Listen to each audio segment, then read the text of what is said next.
Hey everyone, in this video I'm going to discuss 3 ways to live your life from the expression of your truest nature and not settle in any area including sex, family, and money.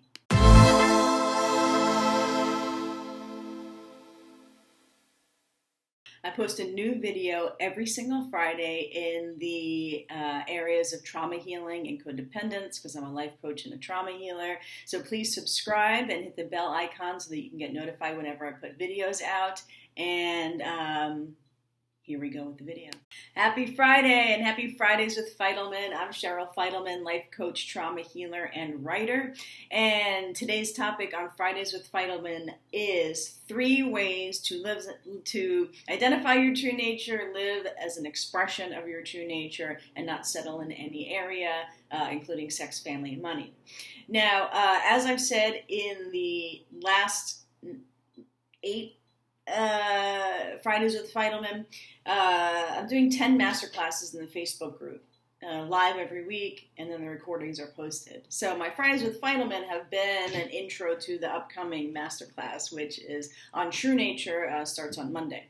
So this will be sort of an overview of what we'll be going over, but we'll also make this pretty rich in content. And if you want to join the Facebook group, the link is down below this video. So I'm going to take my notes out here because I took a lot of notes. I'm really passionate about true nature because all of my work as a trauma healer is focused on the true nature of my clients.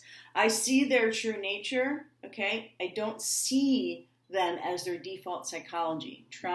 Your true nature in my work is the opposite, or it's who you are at the end of your journey of healing your default psychology, which is the voice of your youngest unhealed trauma. So as the default is running the show, all of the voices, right? Like you're not good enough, or you're not going to accomplish all the things you want to accomplish, or something's slowing you down, or something's diminishing you, making you smaller. I don't see you as that, right? I see you as your true nature until you start to see it yourself. So, life is a function of what you focus on. My vision is to eradicate trauma from the human condition, one nervous system at a time. And my clients are my vision. So I support them in their vision, and they are my vision. So the realization of their true nature is my vision. So this is like the ultimate sort of piece of my work that I am gearing and training everybody towards. Because trauma steals our true nature. Unhealed trauma steals our true nature. Unhealed trauma steals the potential of our life. And in my work, we steal it back. So, some people already know what their true nature is. Like they know what their talents, gifts, and passions are. They know what it feels like to feel aligned inside. But then there are certain people or certain relationships where their just alignment just goes off. Or they just feel off of their alignment every day, and they just want to get back to it, right? They want to get back to feeling like they can have true, real, authentic contact with the world instead of all of the noise of the default in between you and actual full contact with people and the world and your dreams, talents, and gifts. So one of the ways, when I look at true nature, I look at the kinds of things that become possible in your company,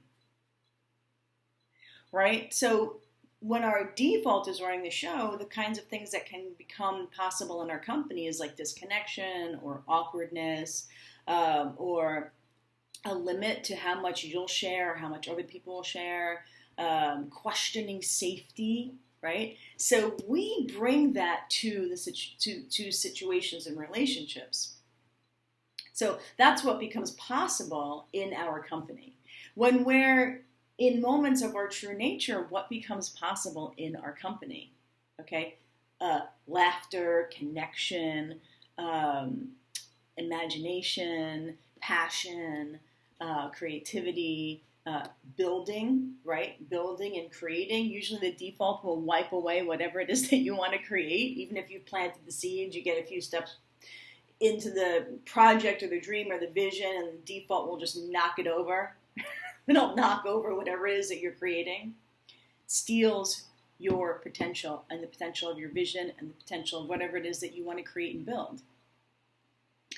So what becomes possible in your company? You can kind of pose that question in your job, pose that question in your marriage, in your relationship, in relationships with your family, with your friends. What's possible for them in my company? What's possible for them in my company? What's possible for them in my company? What's possible for myself when I'm alone in my own company? Okay? Do I feel comfortable in my own skin? Do I have good time management where I'm utilizing my time, where my downtime isn't like, just some frenetic energy, like the TV's on and the music's on, I'm playing video games, and I'm just filling the time with things that help me not feel what's going on in here. There are substances in there as well. So what is possible for you in your company, and what is possible for others in your company? And that is really, we're not looking at codependence and people pleasing, like, oh, well, I'm a people pleaser, so what's possible in my company is that everybody's happy and taken care of. Because that is, in people pleasing, it's a false sense of making people happy. Making people happy in order to satisfy your need to be validated isn't real connection. When we do things in service of other people's happiness, and it's not because there's some underlying dysfunction in the relationship that we're trying not to look at. So your default will sweep a lot of stuff under the rug and create some fabricated, almost like a fictional play of your life, right? Like a TV show or a sitcom, but it's not really. Like you're playing a role and everybody's playing a role. Everybody's doing the thing that they should be doing, but doesn't have depth because you don't feel safe to have depth, right? And then, but when you're in your true nature, there is no dimension that you can't visit with another person and with yourself. Another way to identify your true nature, set your default aside, and live as an expression of your true nature, is to continually look at the thing that is negotiating your life. What are you negotiating with in your brain, right? You want to do something, you want to create something, you want to deliver a communication, and there's some voice that you're negotiating with in your brain. There's something that's giving you the reasoning of your life, like don't do that because, or don't say that because, or why did they say that to me? Like they shouldn't have said that to me. Or I'm afraid of them and I actually can't handle the outcome of the situation, or I should really just be silent. Don't talk, don't do, don't be. Create yourself a smaller version of yourself. Those are all of it's your default reasoning with you, negotiating with you, and manipulating your true nature. Manipulating the energy out of your true nature, which for a lot of people is vibrant and clear and moves through life as if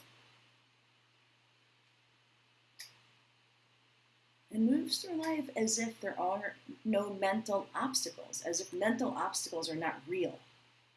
So when you notice what you're reasoning with, those reasons become real. Those voices become real. So look at how you reason your way through life, through relationships, through communications, and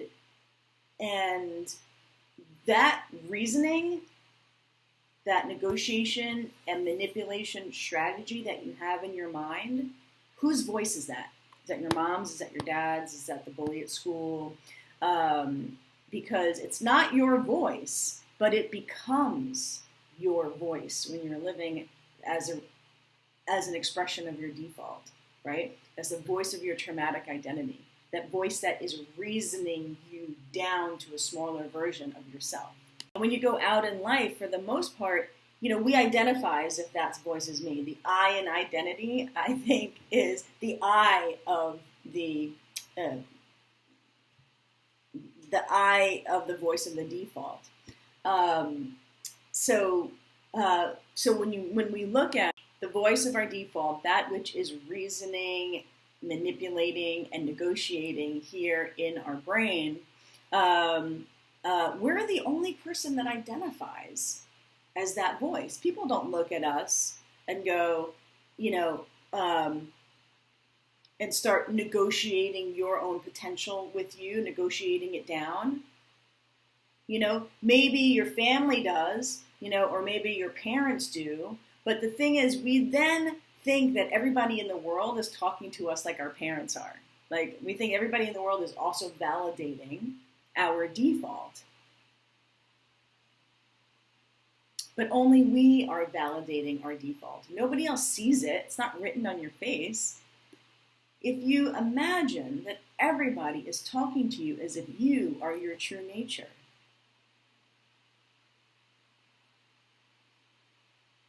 what is that like?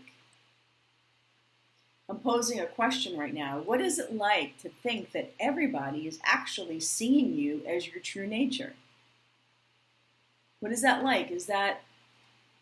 Are you like Cheryl, like, no way? or, wow, if everybody's seeing me as my true nature, that means that I am projecting my default instead of projecting back my true nature. Thirdly, I want to discuss taking things personally, and throw in there jealousy, envy, and anger. So, jealousy, envy, and anger are valid feelings. Taking things personally is a valid reaction. Your true nature takes nothing personally. Your default is the one who goes, oh, why would they treat me like that? Your default is the one that goes, oh, they just told me I couldn't do that, or I couldn't stretch out and accomplish that. That must be true about me. So your default will validate any negative thing that looks like it's coming your way as evidence of who you are. And then that makes us angry. It makes us jealous because other people are living life the way we want to live it. And then we become envious. And so we start to live life in comparison, that there's a gap between what's possible for us and what's possible for other people. That also is your default. Because your true nature goes, I'm not jealous, I'm actually really happy for those other people. It has nothing to do with my life, right? It's not personal, because what other people are saying and what's going on for them is a construct of the journey of their life. It has nothing to do with you. What they're saying has nothing to do with you. What they're accomplishing or not accomplishing has nothing to do with you. And the limit to your potential only comes from your default. It's not true.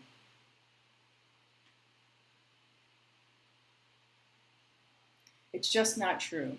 It's that which is constantly negotiating with you. It will negotiate what you think is possible, and it will have you. It will separate you from other people. Like, yeah, that happens for those people, but not for you. So also another question that I want to pose is, what is the voice that's negotiating, manipulating, and reasoning in your head about your life and about relationships and the things you need to say and the things people are saying to you? What is some pretty common things that voice is negotiating, reasoning, and manipulating your true nature? What is it saying on a fairly regular basis? So if you continue to notice what your brain, your default, your traumatic identity, your monkey mind, many different words for it in my work, it's called your default. What is it telling you on an ongoing basis? And you think it's you. So I think that's everything. Thanks so much for listening to my thoughts, theories, and rants. Please come into the Facebook group. So much material, weeks of material on codependence and true nature and sex and money and transformation. People are amazingly engaged and sharing, and it's free information for you to just take on your healing journey with you. And also, if you want a free attunement session right now, you want to discuss a little bit about your healing journey and distinguish a bit about your default and your traumatic identity, please feel free to book a free session or email me. If you're considering it, I'll put that information down below as well. And don't forget to subscribe and hit the bell icon to be notified on about my videos. Happy healing. You are awesome, and life is now. Bye, everybody.